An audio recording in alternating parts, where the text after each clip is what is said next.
अस्सलाम वालेकुम everyone, this is Miya Akbar. Hope so आप सब लोग ठीक होंगे और मेरी वीडियोस आपको पसंद आ रही होंगी।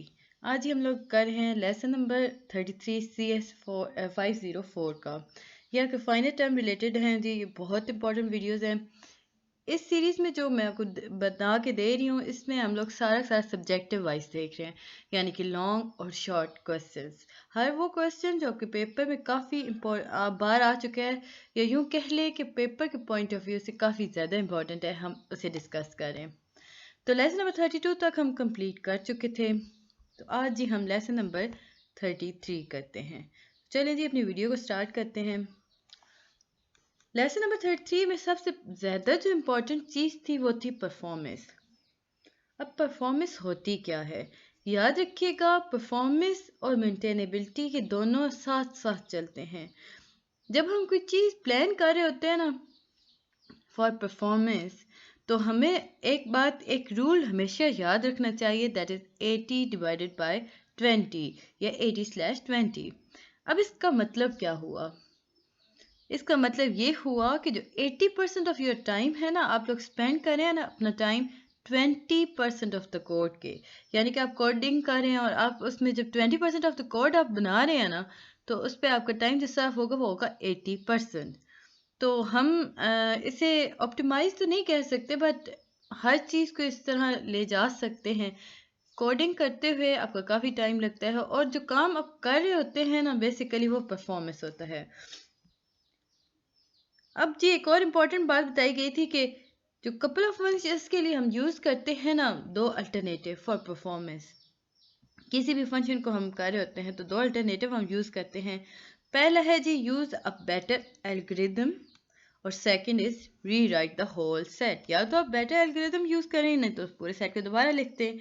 देखें यहाँ पर आपके पास एक कोडिंग आ गई जी, for J is equal to I J, under bracket में हमारे पास था max field J plus plus. अब क्लियर जो हमने करना था वो जे था।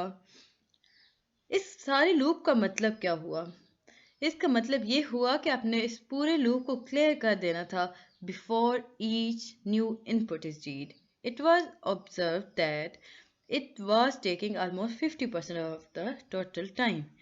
सिंपल हम लोगों ने जब बात की ना ये लूप लिख कर, तो हम लोगों ने देखा कि इसका मतलब ये तो निकला कि आपने पूरा पूरा क्लियर कर देना है फीड को, यानी इनपुट सारा सारा आपने ख़त्म कर देना है। जब तक हम जैसे ही नया इनपुट उसमें डालेंगे, सेव करेंगे, फिर से रीड करेंगे, तो जो पुराने हमारे इनपुट थे वो सारे सारे क्लियर होते जाएंगे। तो देखने में ये आया कि इसमें 50% ऑफ द टाइम सर्व हुआ, यानी कि लग गया या वेस्ट हुआ। Code was subsequently modified. अब इस कोड को जब हम मॉडिफाइड करते हैं ना, क्योंकि अभी हमने कहा था ना कि बेटर एल्गोरिथम करें, तो एक बेहतरीन तरीका था ये लिखने का। इसके बाद सेकंड था कि री राइट कर दीजिए पूरे कोड को। अब जब हम री राइट करते हैं ना, तो हम इसे कैपिटल को इसमें हम स्मॉल में ले आएंगे, मैक्स फील्ड कर देंगे, और इसका मतलब या इसमें हम टाइम कितना वेस्ट करेंगे या ख़त्म रिड्यूस करेंगे, तो इस सारे प्रोसेस में रीराइट करने में कोड में, तो ये होता है जी एग्जीक्यूशन टाइम जो होता है वो हाफ तक चला जाता है। इसके बाद ही आपके पास एक क्वेश्चन पेपर में बार बार आ रहा था, तो वो है जी, is it necessary to show the connection between both database server और both database servers are independent. Question था कि क्या ये ज़रूरी है कि हम शो करें कनेक्शन दो डेटाबेस सर्विस के अंदर। अब जब दो डेटाबेस सर्वर्स को हम यूज़ कर रहे होते हैं, तो क्या ऐसा मुमकिन है कि दोनों डेटाबेस सर्वर्स इंडिपेंडेंट होंगे? तो ये इसका आंसर आपने लिखना था। तो इसमें लिखा गया कि इट्स अप टू यू, यानी कि यह आप पर मुनहसर है। तो हम इसे सिंपल कर देते हैं, yes I can, yeah, we can show connection between both data servers. If we don't show connection between them, there is no issue. अब ये हम पर मुनहसर है कि हम उस पर शो करेंगे उसका connection between both database servers या ना करें। अगर करेंगे तो भी वेल एंड गुड है, ना करेंगे तो कोई भी इशू नहीं है। तो आपको जो अच्छा लगे आप वो लिखते हैं। अब देखते हैं जी different phrase of testing and diagram. ये था जी इंपॉर्टेंट लॉन्ग वाइज। तो डिफरेंट फ्रेज कौन कौन से होते हैं, फेजेस कौन सी होती है ना। टेस्टिंग के अंदर। तो हम देखते हैं जी, पहली हमारे पास आती है यूनिट टेस्टिंग। अब यूनिट टेस्टिंग में क्या होता है, इसमें एक इंडिविजुअल कंपोनेंट को इंडिपेंडेंट कर दिया जाता है दूसरे कंपोनेंट के लिए। याद रखें, यूनिट टेस्टिंग में एक इंडिविजुअल कंपोनेंट को इंडिपेंडेंट कर दिया जाता है दूसरे कंपोनेंट के लिए। मॉड्यूल टेस्टिंग क्या होता है, ये भी एक टेस्टिंग का पार्ट है, ये फॉर्म है, इट इज़ फॉर टेस्टिंग। अब इसमें होता क्या है, इसमें जितने डिपेंडेंट कंपोनेंट्स होते हैं ना, उन सबको कलेक्ट कर लिया जाता है। यूनिट टेस्टिंग जो होता है ना, वो हमें बताएगा कि वो हर कंपोनेंट को अलहदा सेपरेट कर देगा, ठीक है, इंडिपेंडेंट कर देगा। मॉड्यूल क्या करेगा, वो जितने भी डिपेंडेंट थे ना हमारे पास कंपोनेंट्स, वो उन सबको इकट्ठा कर लेगा। सब अब देखिए जी, सब सिस्टम टेस्टिंग क्या करेगा, ये टेस्ट करेगा कि जो मॉड्यूल ने कलेक्ट किए हैं ना डिपेंडेंट कंपोनेंट, तो उन्हें उनके ऊपर वो टेस्ट करेगा, वो इंटरफेस करेगा प्रॉब्लम को, और जो कि उन मॉड्यूल्स के अंदर आ रही होती हैं। जब वो मॉड्यूल सारे के सारे डिपेंडेंट कंपोनेंट्स इकट्ठा करता है, तो वहाँ बहुत सारी प्रॉब्लम आना शुरू हो जाती हैं सिस्टम के अंदर। तो सब सिस्टम टेस्टिंग से क्या होगा, ये टेस्ट करेगा ना वो उस कलेक्शन ऑफ मॉड्यूल्स की, तो फिर डिस्कवर करेगा ना उससे कि इंटरफेस करेगा, प्रॉब्लम देखेगा, और वो उन सारी प्रॉब्लम को जब वो डिस्कवर करेगा ना, तो फिर उन्हें सॉल्व करेगा। इसके बाद जी हम देखते हैं सिस्टम टेस्टिंग। ये सब सिस्टम के बाद का एक अलग स्टेप है, एक या उससे अगला एक स्टेप है, that is system. It is for after integrating सब system into a system.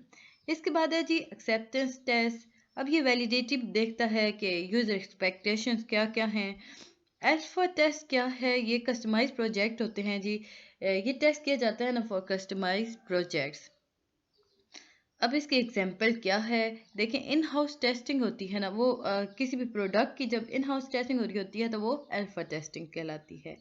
Beta testing, अब देखिए, फील्ड पर हम जब रह के टेस्ट करते हैं ना किसी भी प्रोडक्ट को, उसके पोटेंशियल्स देखते हैं, मतलब कस्टमर की कितनी ज़रूरत है, और फिर एग्री करते हैं कि कस्टमर को बताते हैं कि एक, अगर मैं इसे बहुत सिंपल कर दूँ, मैं कहूँगी कि अगर आप एक फेयरनेस क्रीम को ले रहे हैं, तो वो जब कस्टमर लेने आएगा तो आप उसे टेस्ट करा के दिखाएंगे, देखिए जी इसका इतना अच्छा रिजल्ट है, आप कस्टमर को एग्री करेंगे ना कि वो इसे ले। फिर आप उसे कहेंगे कि अगर प्रॉब्लम आती है तो आप मुझे बता दीजिएगा, अदरवाइज इसमें कोई इशू नहीं होता। तो ये सारा प्रोसेस जो होता है ना, ये बीटा टेस्टिंग के अंदर आता है।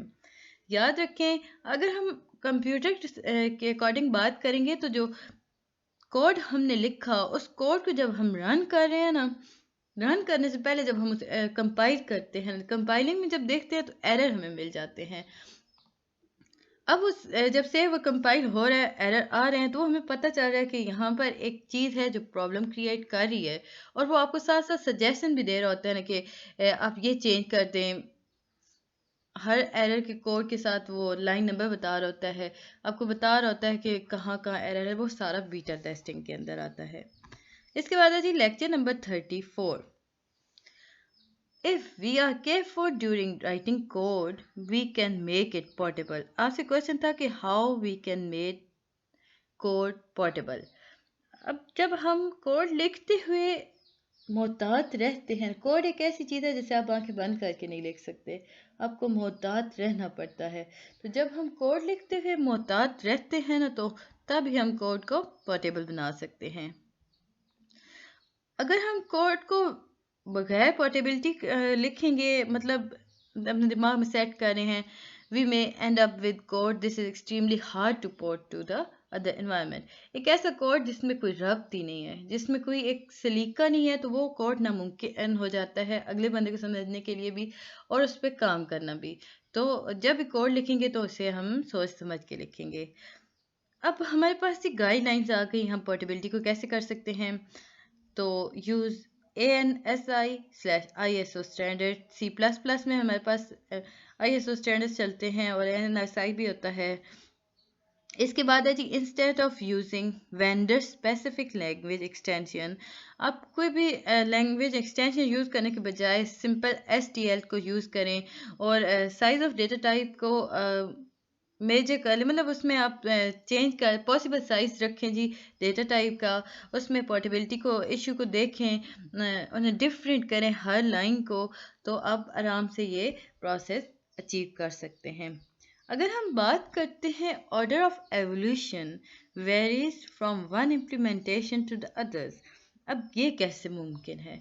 देखिए, जो लैंग्वेज होती है ना वो स्पेसिफाई नहीं करती कि क्या कहाँ चार साइन इन हुआ है, कहाँ अनसाइन है।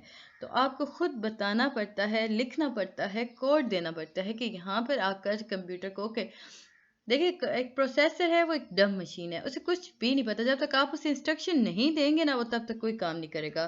तो आप जब उसे बताएंगे, चार को आप कमेंटिंग करेंगे कोड के अंदर के देखें जी यहाँ पर आकर आपने अनसाइन कर देना है, तो ही वो अनसाइन करेगा। आप उसे बताएंगे कि अगर अगर ज़ीरो आता है या फॉर एग्जांपल ज़ीरो आता है रिजल्ट में, तो आप उसे अनसाइन कर दें। अगर वन आता है तो आप उसे साइन कर दें। यानी कि आपको बताना पड़ता है प्रोसेसर को। तो ये चीज़ यहाँ पर बताई गई थी। अब एक कोड है हमारे पास 4C बिटवीन 0 एंड 255 इफ़ अनसाइन। अच्छा, ये हमने कमेंटिंग की, हमने बताया कि देखो अगर 0 से 255 तक है ना तो उसे अनसाइन कर दो। अगर -20 128 टू 127 है तो उसे साइन कर देना। अब दो चीज़ें हमने उसे बताई थी ना, सी को फिर हमने इक्वल टू किया, गेट चार किया, इफ़ फिर हमने एक कंडीशन उसे बताई कि C is equal to E O F. अब इसकी कमेंटिंग क्या थी? इसकी कमेंटिंग थी कि will fail if it is unsigned. अगर यहाँ पे अनसाइन हमारे पास शो हो रहा है रिजल्ट में, तो तुम रुक जाओ, ख़त्म कर दो, टर्मिनेट कर दो प्रोग्राम को। तो ये सारा प्रोसेस था इसमें। एक और इम्पोर्टेंट था जी, बिट फील्ड क्या होती है? बिट फील्ड जो होती है वो अलाउ करती है packing of data in a structure. Bit field allow the packing of data in structure. ये जो होता है ये स्पेशली यूज़फुल होता है कहाँ ये यूज़फुल होता है? ये जब मेमोरी और डेटा स्टोरेज को हम प्रीमियम के अकॉर्डिंग्स लेते हैं ना, तो ये काफ़ी हमारी हेल्प करता है। अब बिट फीड जो होती है वो उसमें प्रॉब्लम्स भी होती हैं, उसमें लैक ऑफ पोर्टेबिलिटी होता है बिटवीन प्लेटफॉर्म्स। तो इसमें काफ़ी प्रॉब्लम्स आ जाती हैं। इसमें इंटीजर बताने पड़ते हैं कि साइन है कि अनसाइन है। मैनी कंपाइलर लिमिट्स होती हैं, बहुत सारे कंपाइलर्स ऐसे होते हैं जिनकी limits maximum number of bits पे होती हैं in bit feed to the size of integer which में ईदर 16 बिट और 32 bit varieties. So some bits field members are stored left to right, other are stored right to left in memory. तो कुछ problems थी कि memory में जब भी हम स्टोर करते हैं या तो लेफ्ट टू राइट होती हैं या राइट टू लेफ्ट होती हैं। मेमोरी के जो अंदर हमारे पास बिट का साइज होता है ना, वो होता है 16 बिट या 32 बिट। सो काफ़ी ज़्यादा बिट फीड साथ प्रॉब्लम अकर हो जाती हैं। अगर बिट फीड जो है वो बड़ा है तो नेक्स्ट बिट भी ना, जो अगली बिट फीड है ना, वो स्टोर हो जाएगी मेमोरी के अंदर by overlapping the boundary between memory location. और जो नेक्स्ट वर्ड होगा वो मेमोरी में आ जाएगा। अब ओवरलैप होना शुरू हो जाएंगे तो यहाँ पे आके एरर इंटरप्ट बेसिकली आना शुरू हो जाती हैं। इसके बाद है जी, what are static analysis and how we can check the checklist. Multiple expression explain करना था आपने, आपसे पूछा गया था कि स्टैटिक एनालिसिस होते क्या हैं, हम उन्हें चेक कैसे कर सकते हैं थ्रू चेक लिस्ट। उसमें मल्टीपल एक्सप्रेशन भी आपने बताने थे और उन्हें एक्सप्लेन भी करना था। अब analysis of computer software perform without actually executing और रनिंग दैट सॉफ्टवेयर। हम बता रहे हैं कि स्टैटिक एनालिसिस में होता क्या है। स्टैटिक एनालिसिस में होता है इस तरह है कि जब कंप्यूटर सॉफ्टवेयर कोई काम कर रहा होता है विदाउट एग्जीक्यूटिंग, अब जब प्रोग्राम रन नहीं हो रहा, एग्जीक्यूट नहीं हो रहा सॉफ्टवेयर के अंदर, बट सॉफ्टवेयर काम कर रहा है, तो इसका क्या मतलब हुआ? वो जो टाइम होता है ना जब ये एप्लीकेशन काम कर रही होती हैं, इसे काउंट किया जाता है as non run time environment. और ये किसके अंदर होता है? ये स्टैटिक एनालिसिस के अंदर होता है। अब चेकलिस्ट क्या क्या है जी? चेकलिस्ट होती है जी data fault, control fault, input output fault, storage management fault. अब ये सारी जो है ना चेकलिस्ट के अंदर चेक की जाती हैं। अब ये कैसे चेक की जाती हैं?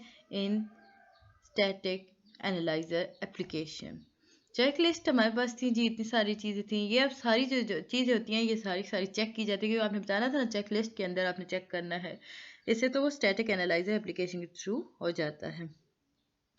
अब हम बात करते हैं जी difference between architecture and system. Architecture क्या है और सिस्टम क्या है।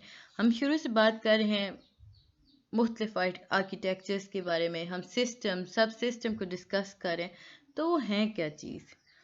जब हम बात करते हैं ना मॉड्यूलैरिटी के बारे में, कि हम कहते हैं ये एक ऐसा टूल है जो कि हेल्प करता है रिड्यूस करने में। अब क्या चीज़ वो रिड्यूस कर रहा है, वो साइज ऑफ इंडिविजुअल फंक्शन। अब वो जब उसे कर रहा होता है ना रिड्यूस, तो इससे ये काम होता है कि वो आसानी से पढ़े जा सकते हैं। एक और इसकी खूबी ये थी कि इंक्रीज करता है extend to which software is composed of separate interchangeable component called modules by breaking down program function into module, each of which accomplish and one function and contain everything necessary to explain this. अब इसका एक और अच्छा काम ये था कि ये सॉफ्टवेयर के अंदर इस हद तक काम करता है या उसे इस हद तक कंपोज करता है कि हर मॉड्यूल को वो चेंज कर देता है। अब वो हर मॉड्यूल क्या चीज़ हुई, देखिए वो एक कंपोज करता है ना एक इंटरचेंजेबल कंपोनेंट्स। बेसिकली जो मॉड्यूल्स होते हैं वो इंटरचेंजेबल कंपोनेंट्स होते हैं, उन्हें वो तोड़ तोड़ के प्रोग्राम के अंदर एक छोटे छोटे मॉड्यूल्स के खाने बना देता है। अब इससे ये होता है कि प्रोग्राम जल्दी जल्दी रन करता है, आसानी से पढ़ा जा सकता है। अब जो आर्किटेक्चर ऑफ सिस्टम है ना उसे क्या कहते हैं, it's skeleton. Architecture of a system is its skeleton. It is the highest level of abstraction of system. ये abstraction of system की highest level है।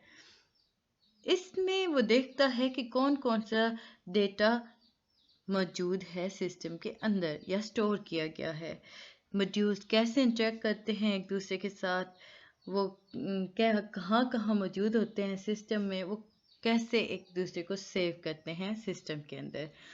ऑन द अदर हैंड अगर हम सिस्टम आर्किटेक्चर की बात कर रहे हैं ना, ये भी हमने आपको बताया था कि आर्किटेक्चर ना, तो सिस्टम आर्किटेक्चर की हम जब बात करते हैं तो सिस्टम जो आर्किटेक्चर होता है वो होल्ड करता है की to success or failure of a system every bit as much as the software architecture does for the software.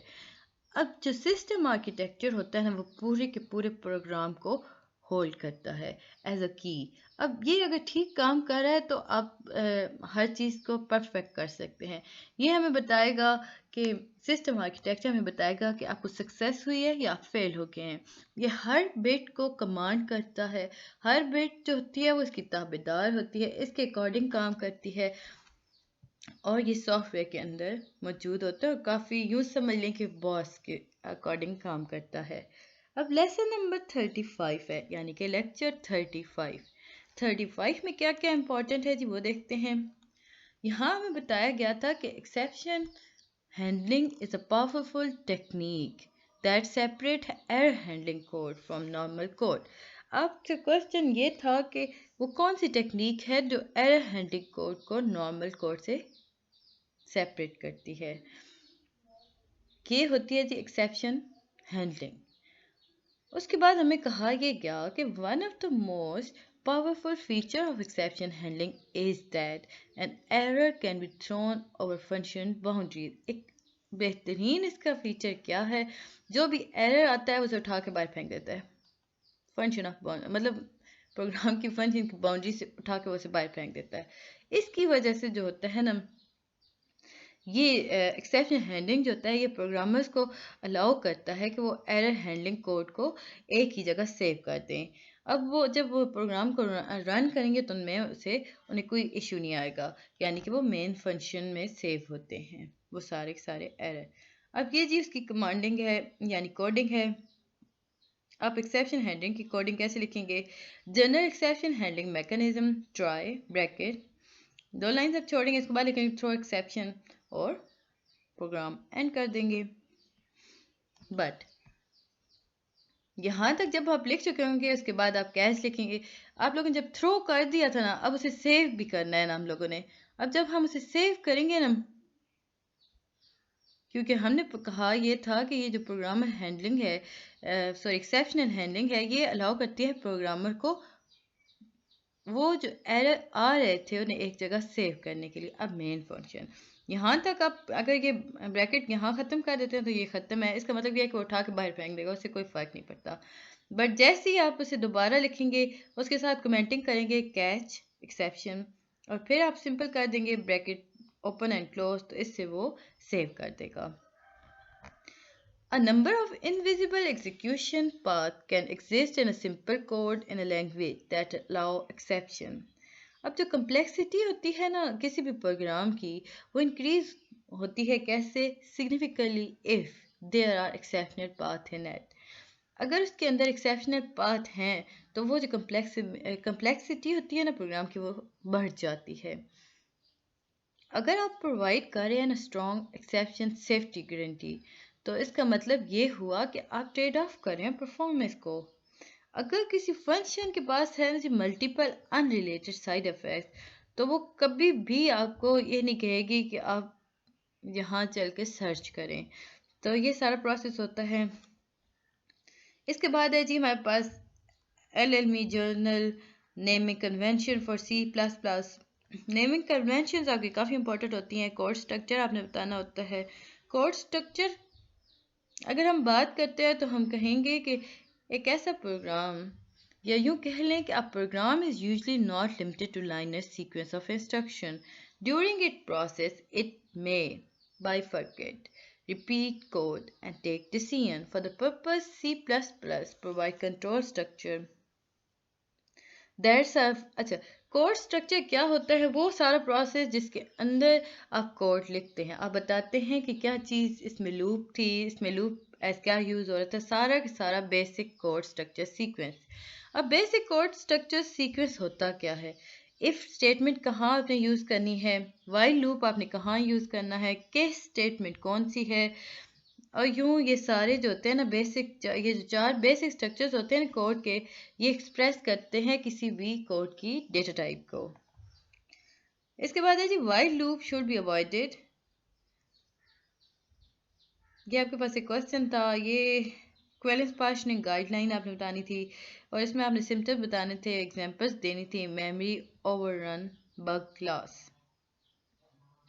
अब डू वाइल लूप क्या है, या वाइल लूप के हम देख रहे हैं। Do while loop are less readable than ordinary while loop. जो डू वाइल लूप्स होते हैं वो कम पड़ जाते हैं अब बनिस्बत ऑर्डिनरी वाइल लूप के। फॉर लूप जो होते हैं वो कंडीशनल होते हैं at the bottom of the loop. जो रीडर होता है उसे स्कैन करना पड़ता है पूरे लूप को ताकि वो समझ सके कि इस लूप का स्कोप क्या है। इसके अलावा अगर हम डू वाइल लूप की बात करते हैं तो वो इतना ज़्यादा इंटेंडेड नीडेड नहीं होता, हर जगह यूज़ नहीं होता। डू वाइल लूप जो होता है वो आसानी से रीराइट किया जाता है किसके अंदर? वाइल लूप के अंदर और फॉर लूप के अंदर। दो लूप्स के अंदर डू वाइल लूप को रीराइट किया जा सकता है। डू वाइल लूप की वजह से हम रिड्यूस करते हैं जी नंबर ऑफ कंस्ट्रक्ट्स, और इसमें एनहांस कर देते हैं रीडेबिलिटी को। अब देखिए जी इक्विवेलेंस पार्शनिंग गाइडलाइन क्या थी। इसमें आप ऑर्गेनाइज करते हैं इक्विवेलेंस क्लासेस को, उन्हें अलग एक ऑर्डर में लिखते हैं, उन्हें टेम्पलेट करते हैं, सीक्वेंस देते हैं, उन्हें ग्रुप बनाते हैं उनके अकॉर्डिंग देयर सिमिलरिटीज़ और डिससिमिलरिटीज़। उन्हें अलग अलग करते हैं, उसके पार्ट को उसे हेचल और ऑर्गेनाइज करते हैं, और इस तरह ये सारा काम किया जाता है। इसके बाद है जी बाउंड्री कंडीशन। याद रखें जब भी हम पार्शनिंग गाइडलाइन में देखेंगे ना तो सबसे पहले हम बताएंगे जी ऑर्गेनाइज योर इक्विवेलेंस क्लास। अगर आपका ये 5 मार्क्स का है और आपके पास टाइम है तो आप लिखें, अदरवाइज 2 लाइन लिख लें, लिखा जल्दी करें हो जाता है। बाउंड्री कंडीशन आपने बतानी है जी, ये भी इसी में आती है। इसमें डिटरमिन करेंगे बाउंड्री कंडीशन को। फॉर एग्जांपल कि आपने एक एम्प्टी लिंक दे दिया, लिस्ट एक लिंक लिस्ट दे दी एम्प्टी थी जो, उसमें आप ऐड कर सकते हैं ना लास्ट एलिमेंट के बाद। क्योंकि हम जब भी ऐड करते हैं ना लास्ट एलिमेंट के बाद, तो हमारे पास एक एम्प्टी लूप था, उसमें हर चीज़ ऐड होती जाती है। उसके बाद है जी you should not forget invalid input that user can give to a system. Invalid input को आपने नहीं भूलना। Memory overrun occur when we use memory that does not belong to you. Question आ सकता है जी मेमोरी ओवररन क्या है, तो आपको बताएंगे कि मेमोरी ओवररन तब आती है जब मेमोरी को हम ज़रूरत नहीं होती बट हम ऐड कर रहे होते हैं। ये जो होता है ये ओवरस्टेपिंग की वजह से होता है। अब किस चीज़ की ओवरस्टेपिंग होती है? एरे की। जब एरे बाउंड्री और ओवरस्टेपिंग होती है या कॉपिंग स्ट्रिंग, बार बार वो कॉपी कर रहा है स्ट्रिंग को, काफ़ी बड़ी हो गई है, एक पूरा ब्लॉक मेमोरी का उसमें फुल हो गया है और वो अब उसे होल्ड कर रहा है, तो इसका मतलब ये हुआ कि अब ओवररन होना शुरू हो गया है मेमोरी। और ये कॉमन होती है जी प्रोग्रामिंग के अंदर। इसमें इनेबिलिटी कोई बता नहीं सकता कि इस आखिर इसकी क्या वजूहात हो सकती हैं, क्यों होती है ये ओवररन। इसके बाद है जी lecture number 36, software verification and validation. Process in which we check a product against its specification and the expectation of the user who will be using it. एक ऐसा प्रोसेस,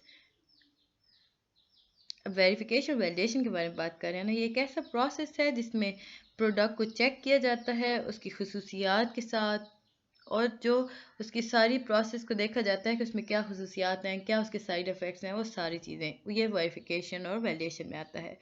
डिफेक्ट आ गया तो डिफेक्ट क्या होता है? डिफेक्ट जो होता है उसे हम कह सकते हैं एक वेरिएंस होता है। डिज़ायर प्रोडक्ट एट्रीब्यूट के अंदर एक खराबी, खामी आ जाती है। इसमें हम सिस्टम स्पेसिफिकेशन को यूज़ करते हैं as well as user expectation को। और उसके बाद जी हमारे पास आता है सॉफ्टवेयर एंड डिफेक्ट। सॉफ्टवेयर और डिफेक्ट्स की अगर हम बात करते हैं तो ये दोनों साथ साथ चलते हैं इन software development life cycle. Software testing क्या है? ये एक ऐसा प्रोसेस है जो एग्जामिन करता है सॉफ्टवेयर प्रोडक्ट को अगेंस्ट इट्स रिक्वायरमेंट। ये एक ऐसा प्रोसेस है जो इन्वॉल्व करता है verification of product with respect to its written requirement and conformance of requirement with your user need. उसके बाद है जी सॉफ्टवेयर टेस्टिंग ऑब्जेक्टिव। ये करेक्ट करता है, ये चेक करता है कि टेस्ट साइंटिफिक थ्योरी के जो जिस चीज़ के बेस पर टेस्ट किए हैं क्या वो अप्रोच ठीक थी या गलत थी। इसमें हमें एरर के पता चलता है, इसमें बताया जाता है कि सॉफ्ट में कहाँ एरर आ रहा है। उसके बाद है जी testing limitation, example in which you prove the formula और थ्योरम इज नॉट वर्किंग। ये इतना ज़्यादा नहीं था, ये ऐसे ही यहाँ पे आ गया है। Test cases and test data.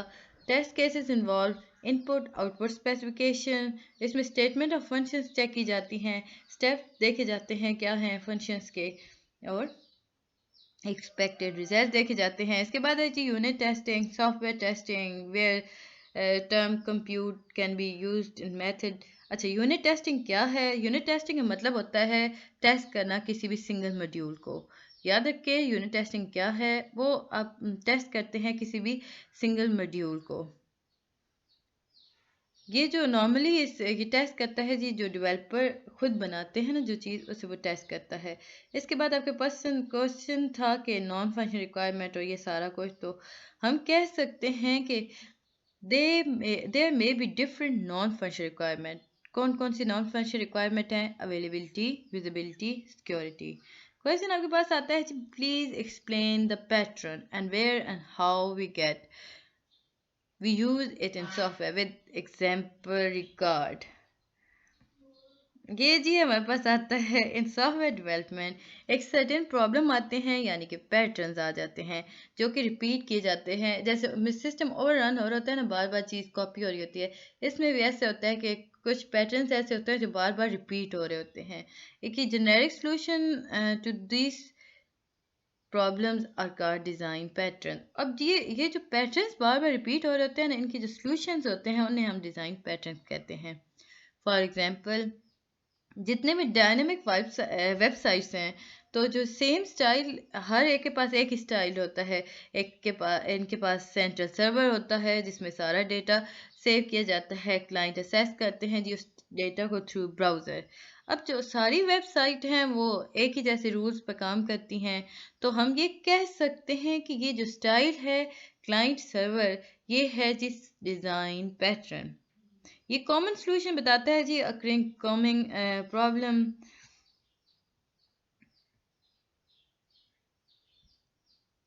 अच्छा, यहाँ पे आपके पास एक क्वेश्चन था कि please tell that should be redesign the model by using the facade pattern और implemented it in the C++। आपसे कहा यह गया था क्या आप फकेट पैटर्न को यूज करते हुए किसी भी मॉडल को रीडिजाइन कर सकते हैं? तो आप इसका आंसर लिखेंगे you only have to redesign the model by implementing facade pattern. ज़रूरी है कि आप अपने डिज़ाइन को रीडिज़ाइन करना चाहते हैं मॉडल को, तो आप फकेट पैटर्न यूज़ करें। इसके लिए कोई ज़रूरत नहीं होता कि आप कोड लिखें या उन्हें प्रोवाइड करें। तो could you please explain little bit the main difference between singleton pattern और observer pattern। अब singleton pattern और observer pattern में क्या क्या डिफरेंस है, पहले हम देखते हैं जी observer pattern होता क्या है। जितने भी ऑब्जेक्ट्स होते हैं ना वो सिंक्रोनाइज होते हैं। वो क्या होते हैं? वो सिंक्रोनाइज होते हैं with central data object. Whenever the data is modified all the views are also modified. Observer pattern में होता ये है कि जितने भी व्यूज या ऑब्जेक्ट वो होते हैं कॉन्टीन्यूस वो जो मतलब वो एक दूसरे के साथ जुड़े हुए होते हैं, वो सिंक्रोनाइज मैनर में होते हैं। सेंटर डेटा लिमिट्स उनके एक जैसी होती है। जब भी हम बात करते हैं सेंटर डेटा लिमिट्स तो हम कहेंगे जब भी डेटा मॉडिफाइड होगा ना विद द व्यूज, वो सारा सारा डेटा को मॉडिफाइड कर देगा। इसके बाद ही हम देखते हैं सिंगलटन पैटर्न में क्या होता है। ये थोड़ा सा मुख्तलिफ होता है। इसकी जो इम्प्लीमेंटेशंस होती हैं वो बताती हैं कि एक ही ऑब्जेक्ट को आपने किसी क्लास के एक ही ऑब्जेक्ट को आपने मॉडिफाई करना है, उस पर सिंपल एक ही जगह पर आकर आपने सिंगलटन पैटर्न को यूज़ करना है। आप इससे अलावा ज़्यादा क्रिएट नहीं कर सकते। उसमें आप सब कुछ क्रिएट कर सकते हैं और इसमें आप कुछ भी क्रिएट नहीं कर सकते।